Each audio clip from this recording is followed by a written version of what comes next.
Clipper परिपथ में voice voltage EB का मान 0 हो तो वोल्टेज आउटपुट का मान क्या होगा? उत्तर है, यदि सिलिकॉन डायोड युक्त वॉइस धनात्मक समांतर डायोड क्लीपर परिपथों में वॉइस वोल्टेज EB का मान 0 है तो आउटपुट का मान प्लस EB प्लस 0.7 वोल्ट होगा। निम्नलिखित में से कौन सी युक्ति स्विच की भांति कार्य नहीं कर सकती?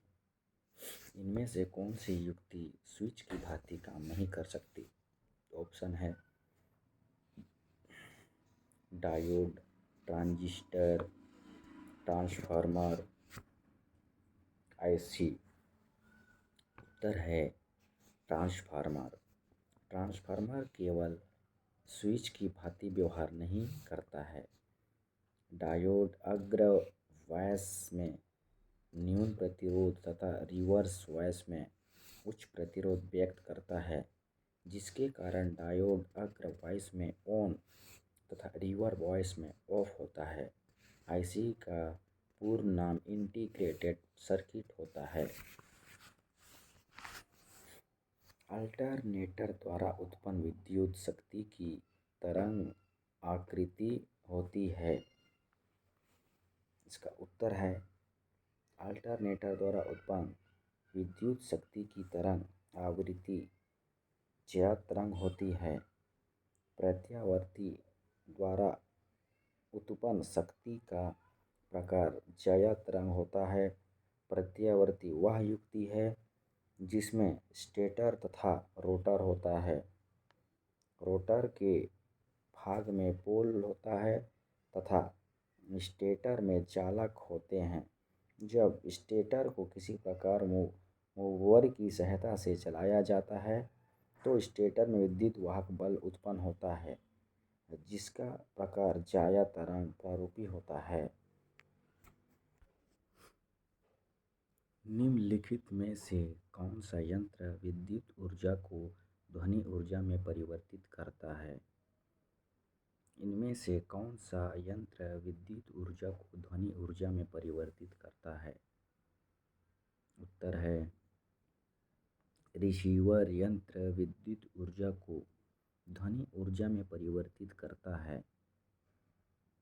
रिसीवर सिग्नल को रिसीव करता है तत्पश्चात डिमॉड्यूलेशन द्वारा मॉड्यूलेटिंग सिग्नल को पुनः प्राप्त किया जाता है।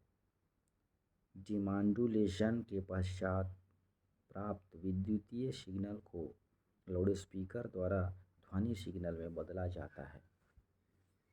अगला प्रश्न है, रेडियो सर्किट में IFT का कार्य क्या है? रेडियो सिग्नल में IFT का क्या कार्य है? इसका उत्तर है रेडियो परिपथ में IFT का कार्य मध्यवर्ती आवृत्ति को श्रव्य आवृत्ति में परिवर्तित करना होता है। IFT का पूरा नाम इंटरमीडिएट फ्रीक्वेंसी ट्रांसफार्मर अर्थात मध्यवर्ती आवृत्ति ट्रांसफार्मर होता है। इसी के प्रयोग से हम विद्युत चुंबकीय तरंग ध्वनि तरंगों में सुनाई देने लगती है। अगला प्रश्न है, स्पेक्ट्रल डिस्पर्शन की प्रक्रिया का ऑप्टिकल फाइबर संचार पर क्या प्रभाव पड़ता है? इस स्पेक्ट्रल डिस्पर्शन की प्रक्रिया का ऑप्टिकल फाइबर संचार पर क्या प्रभाव पड़ता है? उत्तर है स्पेक्ट्रम डिस्पर्शन की प्रक्रिया का ऑप्टिकल फाइबर संचार पर प्रभाव यह होता है कि यह क्रियाशीलता को बढ़ाता है। फाइबर ऑप्टिकल केबल में डाटा का संचरण प्रकाश पुंज की अवस्था में होता है। इसके कारण विद्युत व्यवधान का दुष्प्रभाव नहीं होता है। अगला प्रश्न है, रेडियो ट्यूनिंग के लिए किसका उपयोग किया जाता है? रेडियो ट्यूनिंग के लिए किसका प्रयोग किया जाता है?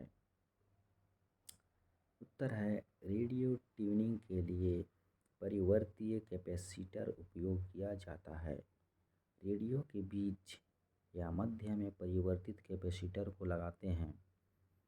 रेडियो के ध्रुवों को घुमाने के बाद कैपेसिटर में लगा हुआ स्टेटर घूमने लगता है। जब आपतित आवृत्ति स्टेशन आवृत्ति से मिल जाती है तो उसके बाद कार्यक्रम में हमें सुनाई देने लगता है। डाईपोलर टेलीविज़न एंटीना के टर्मिनल इम्पीडेंस को रखा जाता है। डाईपोलर टेलीविज़न एंटीना के टर्मिनल इम्पीडेंस को रखा जाता है कितना ओम? तो उत्तर है 75 ओम रखा जाता है।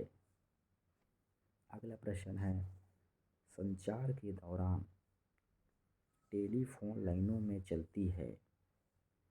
संचार के दौरान टेलीफोन लाइनों में क्या चलती है? तो उत्तर है विद्युत तरंगें। संचार के दौरान विद्युत तरंगें टेलीफोन लाइनों पर चलती है। मोबाइल फ़ोन सर्विस में चलने वाली तरंगें विद्युत चुम्बकीय तरंगें होती है। मोबाइल में जो तरंग होती है विद्युत चुम्बकीय तरंगें होती है। तो अगला क्वेश्चन है, रेडियो तरंगों की चाल होती है। रेडियो तरंगों की चाल क्या होती है? तो उत्तर है, रेडियो तरंगों की चाल 3 गुणित 10 की घात 8 एम प्रति सेकंड होती है। यह तरंगें लगभग प्रकाश तरंगों के वेग के बराबर होता है। रेडियो तरंगों का उपयोग मोबाइल रेडियो संचार, रडार प्रसारण एवं अन्य खोज पद्धति संचार उपग्रह, कंप्यूटर नेटवर्क आदि में किया जाता है। निम्नलिखित की कार्य प्रणाली में पीजो इलेक्ट्रिकल प्रभाव को प्रयोग किया जाता है। इसका उत्तर है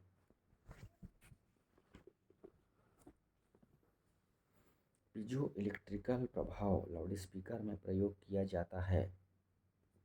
इंजन चेकिंग सेंसर, दाब सेंसर, सोनार उपकरण आदि में पीजियो इलेक्ट्रिक इफेक्ट पर वर्क करती है। चिकित्सा के क्षेत्र में अल्ट्रासाउंड, अल्ट्रासोनिक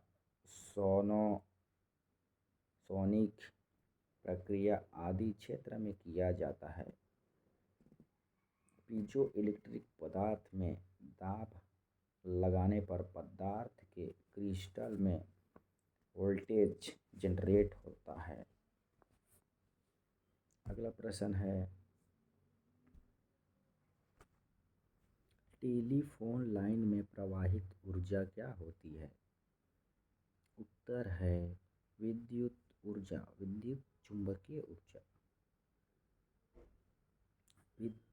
टेलीविज़न प्रसारण की बैंड चौड़ाई होती है। टेलीविज़न प्रसारण की बैंड चौड़ाई क्या होती है? इसका उत्तर है 5 मेगाहर्ट्ज़। टीवी प्रसारण की बैंड चौड़ाई 5 मेगाहर्ट्ज़ होती है। अगर बैंड चौड़ाई का मान 5 मेगाहर्ट्ज़ से कम आवृत्ति पर दृश्य धुंधली होती है। इसी रेंज में ऑडियो तथा वीडियो दोनों सिग्नल ट्रांसमिट करता है।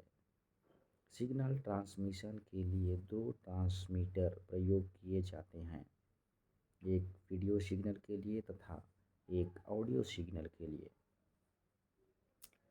VHF मोबाइल संचरण की सामान्य सीमा बिना रिपीटर के क्या है? VHF मोबाइल संचरण की सामान्य सीमा बिना रिपीटर के क्या है? उत्तर है VHF मोबाइल संचरण की सामान्य सीमा बिना रिपीटर की असीमित होती है। VHF की आवृत्ति सीमा 30 मेगाहर्ट्ज़ से 300 मेगाहर्ट्ज़ के बीच होती है। इन तरंगों का उपयोग टीवी प्रसारण, मोबाइल संचारण, व्यवसाय, सेना तथा आंकड़ों के संचरण को कई हजार किलोमीटर दूर तक बिना रिपीटर के भेजा जा सकता है।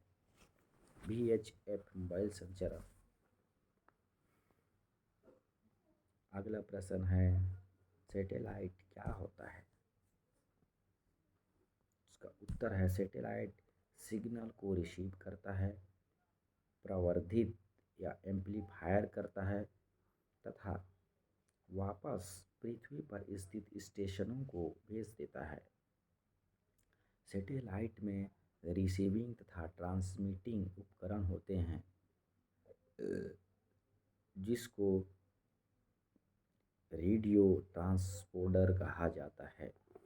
सैटेलाइट सिग्नल को रिसीव करता है, प्रवर्धित एम्पलीफायर करता है तथा पृथ्वी पर वापस स्टेशनों पर भेज देता है। सैटेलाइट में रिसीव तथा ट्रांसमिटिंग उपकरण होते हैं, जिसको रेडियो ट्रांसपोर्ट कहा जाता है। अगला प्रश्न है, टेलीविज़न कार्यक्रमों का टेलीविज़न केंद्र से प्रसारण नीचे दिए गए किस माध्यम से होता है?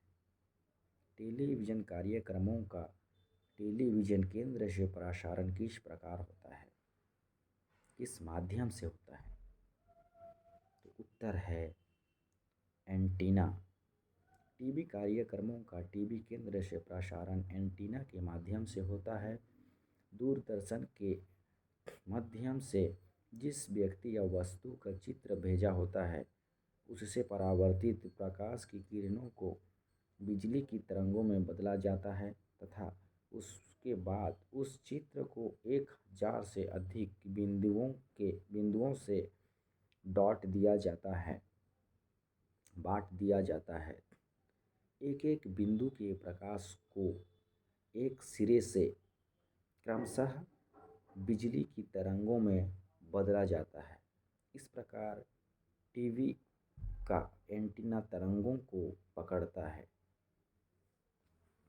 अगला प्रश्न है, रंगीन टेलीविज़न में यदि रंग अत्यधिक संतृप्त हो तो उस रंग को क्या कहते हैं? रंगीन टेलीविज़न में यदि रंग अत्यधिक संतृप्त हो तो उसे क्या कहते हैं? उत्तर है डीप, गहरा रंग। रंगीन टेलीविज़न में यदि रंग अत्यधिक गहरा हो तो उसे रंग डीप या गहरा रंग कहते हैं। अगला प्रश्न है, टेलीविज़न में धुंधली पिक्चर निम्नलिखित में दोष का परिणाम हो सकता है। किसके द्वारा धुंधली होती है? उत्तर है RF वर्धन। मतलब टेलीविज़न में धुंधली पिक्चर RF प्रवर्धन में दोष का परिणाम हो सकता है। RF प्रवर्धन तथा दोलित में प्रयुक्त प्री-ट्यून्ड परिपथों की स्विचिंग द्वारा इच्छित चैनल सेलेक्ट करता है। उसके बाद यह साउंड तथा पिक्चर दोनों सिग्नलों को प्रवर्धित करता है तथा कैरियर आवृत्ति एवं उनकी साइड बैंड को इंटरमीडिएट आवृत्ति एवं उसकी साइड बैंड में कन्वर्ट करता है।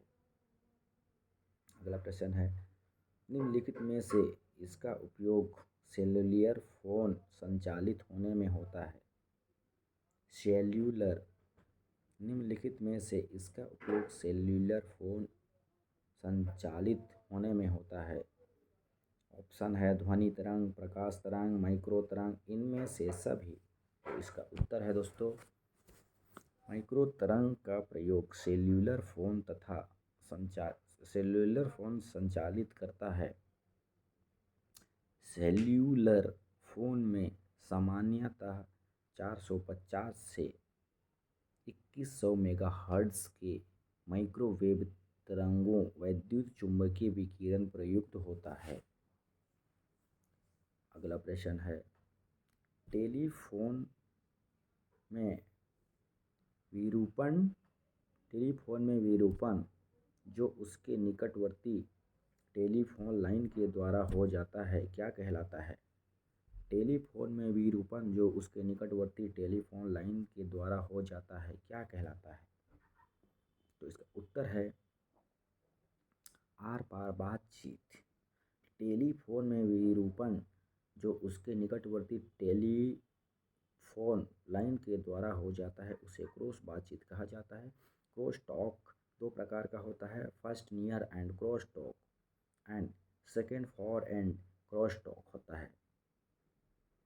अगला क्वेश्चन है, एक टेलीविज़न लाइन के दूसरे टेलीफोन लाइन से होने वाला अवरोध को कहते हैं।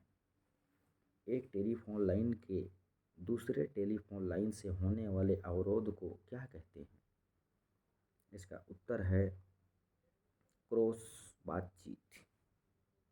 एक टेलीफोन लाइन के दूसरे टेलीफोन लाइन से होने वाले अवरोध को क्रॉस बातचीत कहते हैं।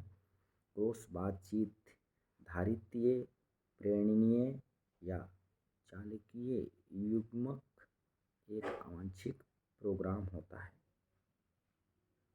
अगला प्रश्न है, टेलीविज़न सिग्नल एक विशिष्ट दूरी के बाद सामान्यतः टीवी सेट द्वारा ग्रहण नहीं किए जाते हैं, कारण क्या है? टेलीविज़न सिग्नल एक विशिष्ट दूरी के बाद रिसीव नहीं होता है, कारण क्या है? उत्तर है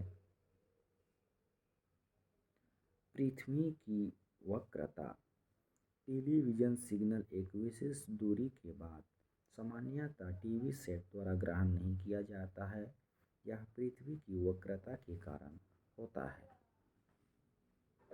निम्नलिखित में से इसका उपयोग सेल्युलर फोन संचालित होने में होता है।